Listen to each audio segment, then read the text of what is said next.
पार्वती हिमालय पर्वत के राजा हिमवान और रानी मैना की पुत्री थी। उनका जन्म देवी सती के पुनर्जन्म के रूप में हुआ था। देवी सती पहले शिव की पत्नी थीं, लेकिन उन्होंने अपने पिता दक्ष के अपमान के कारण यज्ञ में अपने शरीर का त्याग कर दिया। सती के देह त्यागने के बाद शिव ने संसार से अपना नाता तोड़ लिया और ध्यान में लीन हो गए। सती के पुनर्जन्म के बाद पार्वती ने बाल्यावस्था से ही भगवान शिव को अपना पति मान लिया था। वह उन्हें पाने के लिए पूरी तरह से समर्पित थी।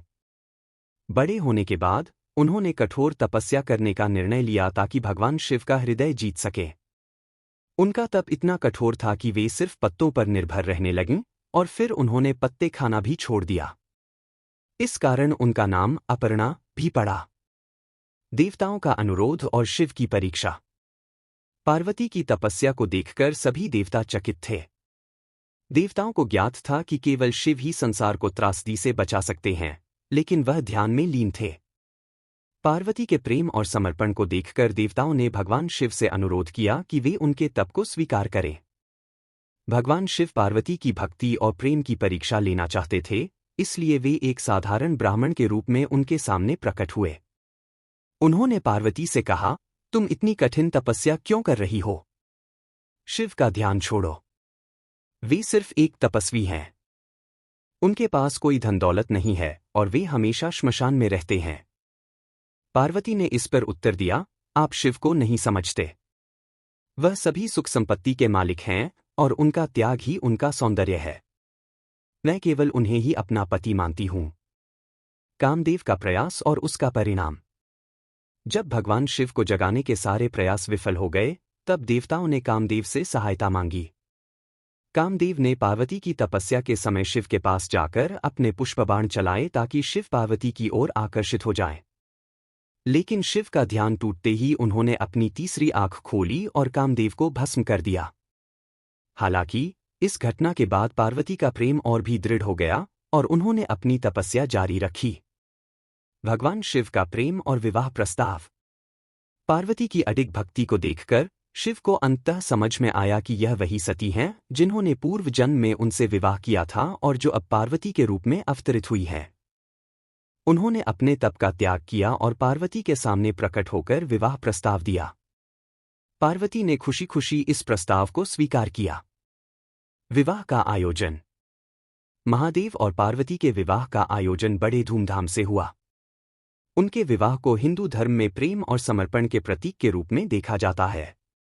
उनका यह विवाह हिमालय पर्वत पर संपन्न हुआ, जहां सभी देवता और ऋषिमुनि उपस्थित हुए। विवाह में हर ओर आनंद और उल्लास का वातावरण था। प्रेम और एकता का प्रतीक। शिव और पार्वती का विवाह प्रेम, भक्ति और त्याग की अद्वितीय मिसाल है। उनका प्रेम किसी भी सांसारिक बंधनों से परे था। पार्वती ने शिव के साथ कठिन जीवन को चुना, जिसमें भौतिक सुख की कोई लालसा नहीं थी। उनकी इस प्रेम कहानी ने संसार को यह सिखाया कि सच्चा प्रेम केवल बाहरी आडंबर से नहीं, बल्कि आंतरिक समर्पण से होता है। शिव और पार्वती का जीवन और लीला। शिव और पार्वती का जीवन केवल एक प्रेम कहानी नहीं है, बल्कि यह कर्तव्य, संयम और धार्मिकता का प्रतीक है। दोनों का मिलन संसार के कल्याण के लिए हुआ। पार्वती ने शिव के साथ रहकर उन्हें हर कठिन समय में सहारा दिया और दोनों ने साथ मिलकर अनेक लीलाएं की, जैसे गणेश और कार्तिकेय का जन्म, राक्षसों का संहार और कई युद्धों में सहयोग। महादेव और पार्वती की कथा में विस्तार से अनेक रोमांचक घटनाएं, रहस्य और गहन संदेश समाहित हैं। इस कथा का महत्व केवल शिव पार्वती के व्यक्तिगत जीवन तक सीमित नहीं है, यह अध्यात्म, धर्म, समाज और मानव जीवन के विभिन्न पहलुओं पर भी प्रकाश डालती है। आइए इस पवित्र कथा को और गहराई से समझते हैं। शिव और पार्वती का तप और उनके योग सिद्धांत। शिव और पार्वती के जीवन का सबसे खास पहलू उनका योग सिद्धांत और तपस्या है। शिव योग के आदिगुरु हैं और पार्वती उनकी परम शिष्या हैं। शिव ने पार्वती को योग और ध्यान की शिक्षा दी और इसे उन्होंने अपनी परस्पर संवाद के माध्यम से साझा किया। एक बार जब पार्वती ने शिव से पूछा कि योग और तपस्या का उद्देश्य क्या है, तो शिव ने उन्हें आत्मा, परमात्मा और संसार की प्रकृति के रहस्यों को समझाया।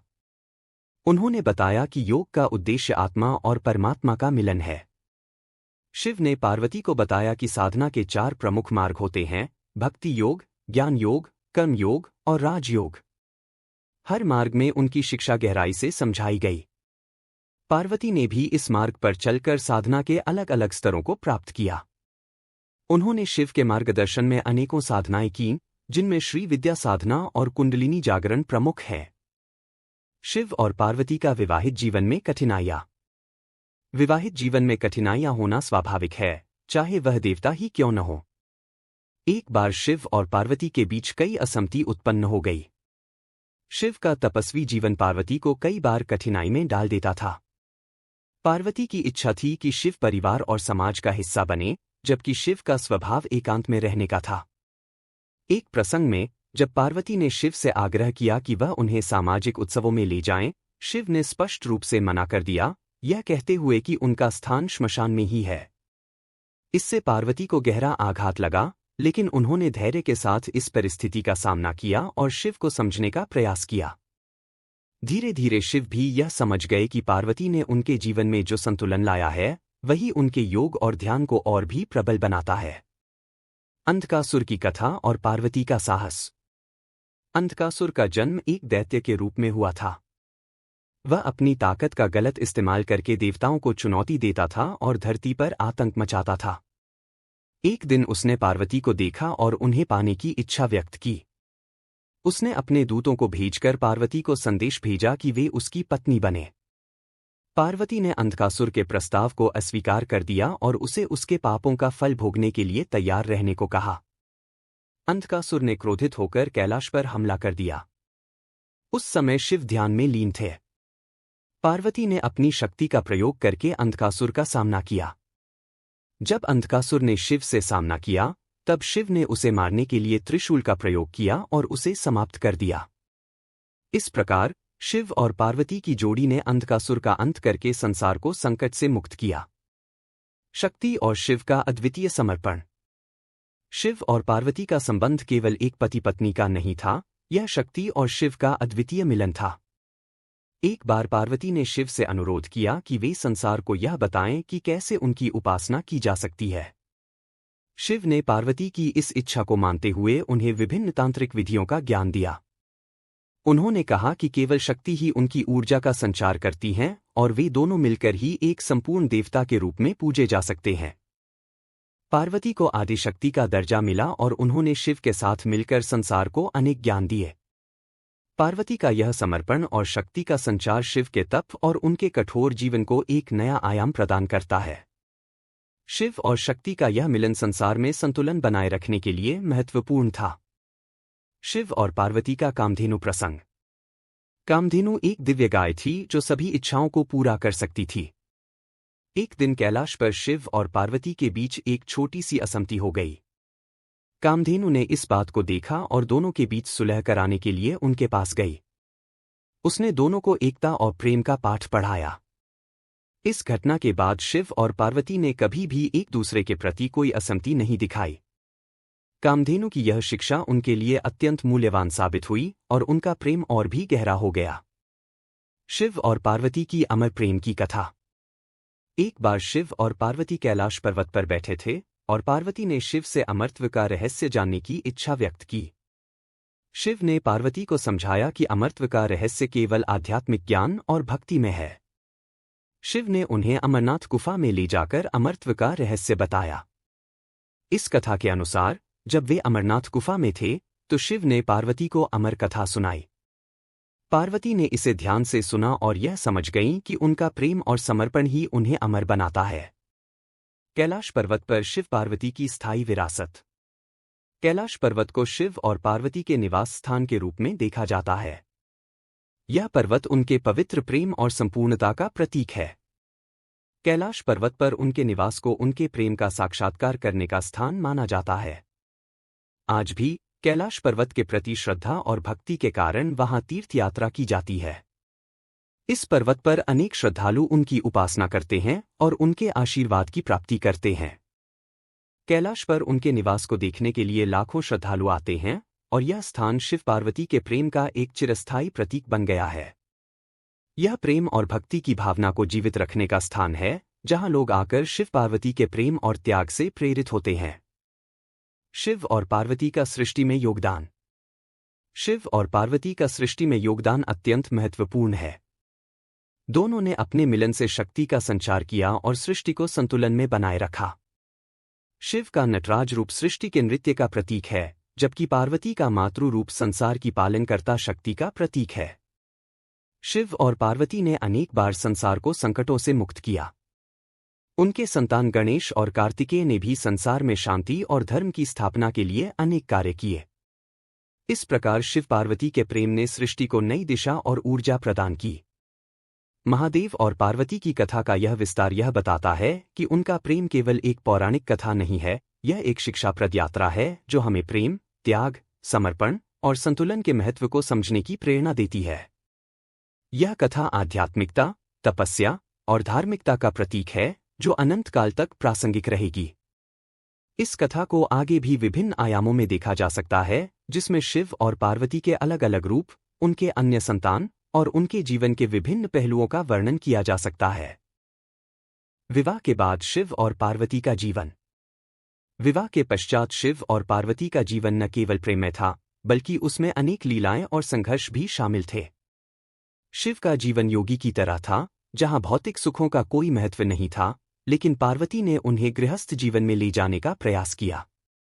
धीरे धीरे पार्वती के प्रेम और समर्पण ने शिव के जीवन में संतुलन लाया, और उनके जीवन का यह संतुलन संसार के लिए भी प्रेरणा बन गया। पार्वती ने शिव के जीवन में केवल एक पत्नी की भूमिका नहीं निभाई, बल्कि वे उनकी शक्ति, उनकी सहचरी और उनके साथ सभी कार्यों में सहयोगी भी बनी। पार्वती का प्रेम शिव के कठोर तपस्वी जीवन में एक माधुर्य लेकर आया। उन्होंने शमशान में निवास करने वाले शिव के जीवन में स्थायित्व लाया और उनका घर कैलाश पर्वत बना। महादेव का गृहस्थ जीवन और पार्वती के साथ उनकी लीलाएं। महादेव और पार्वती का साथ ऐसा था, जहां पार्वती शिव के कठोर जीवन में एक मृदुलता का संचार करती थी। शिव का जीवन कठोर था, लेकिन पार्वती ने अपने प्रेम से उसमें एक कोमलता लाई। पार्वती के प्रेम ने शिव को न केवल गृहस्थ जीवन में रहने के लिए प्रेरित किया, बल्कि वे संसार के कल्याण के लिए भी अधिक सक्रिय हो गए। शिव और पार्वती का यह प्रेम उनके हर कार्य में झलकता था। कैलाश पर शिव और पार्वती की लीलाएं। कैलाश पर्वत पर शिव और पार्वती का निवास एक अद्वितीय स्थान माना जाता है। यह वह स्थान है जहां शिव और पार्वती की अनेक लीलाएं घटित हुई।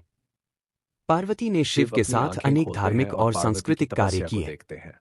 दोनों ने एक दूसरे के साथ नृत्य, संगीत और विभिन्न कला विद्या का आदान प्रदान किया। कैलाश पर ही शिव का नटराज रूप प्रकट हुआ, जो उनकी अद्वितीय नृत्य कला का प्रतीक है। पार्वती उनके साथ नृत्य करती थीं, और उनका यह नृत्य संसार की ऊर्जा को संतुलित करता था। गणेश और कार्तिकेय का जन्म। शिव और पार्वती के जीवन का एक प्रमुख पहलू उनके पुत्र गणेश और कार्तिकेय का जन्म है। प्रत्येक पुत्र का जन्म एक अद्वितीय घटना थी, और उन दोनों का अपना अपना महत्व है। गणेश का जन्म। मुझे सब पता है। एक बार जब पार्वती स्नान कर रही थीं, तो उन्होंने अपने शरीर के उपटन से एक बालक का निर्माण किया। यह बालक गणेश थे। पार्वती ने उन्हें आदेश दिया कि वह दरवाजे पर पहरा दें और किसी को अंदर न आने दें। तभी शिव वहां आए और गणेश को हटाने का प्रयास किया, लेकिन गणेश ने उन्हें अंदर जाने से रोका। इस संघर्ष में शिव ने अपने त्रिशूल से गणेश का सिर काट दिया। जब पार्वती को यह पता चला, तो वह बहुत दुखी हुई और शिव से गणेश को पुनर्जीवित करने का अनुरोध किया। शिव ने गणेश के शरीर पर हाथी का सिर लगाकर उन्हें पुनः जीवित किया। इस प्रकार गणेश का जन्म हुआ और उन्हें गणों के अधिपति यानी गणपति का पद प्राप्त हुआ। उन्हें प्रथम पूज्य देवता का स्थान मिला, और संसार में किसी भी शुभ कार्य के आरंभ में गणेश की पूजा की परंपरा शुरू हुई। कार्तिकेय का जन्म। कार्तिकेय का जन्म शिव और पार्वती के दूसरे पुत्र के रूप में हुआ। वे युद्ध और वीरता के देवता माने जाते हैं। कार्तिकेय ने अपने बचपन में ही अपने अद्वितीय शौर्य का प्रदर्शन किया। उन्होंने अनेक राक्षसों का संहार किया और देवताओं को अनेक बार संकट से मुक्त किया। विशेष रूप से तारकासुर नामक राक्षस का वध करके उन्होंने देवताओं की रक्षा की। कार्तिकेय का जन्म शिव और पार्वती के साथ साथ सभी देवताओं के लिए गर्व का कारण बना। शिव और पार्वती की पारस्परिक समझ। शिव और पार्वती का रिश्ता केवल पति पत्नी का नहीं था, बल्कि एक गुरु शिष्य का भी था। पार्वती ने शिव से अनेक ज्ञान प्राप्त किए। शिव ने उन्हें विभिन्न विषयों में प्रशिक्षित किया। उदाहरण के लिए, शिव ने पार्वती को ब्रह्मज्ञान, योग और तंत्र का ज्ञान प्रदान किया। पार्वती ने शिव से श्री विद्या और योग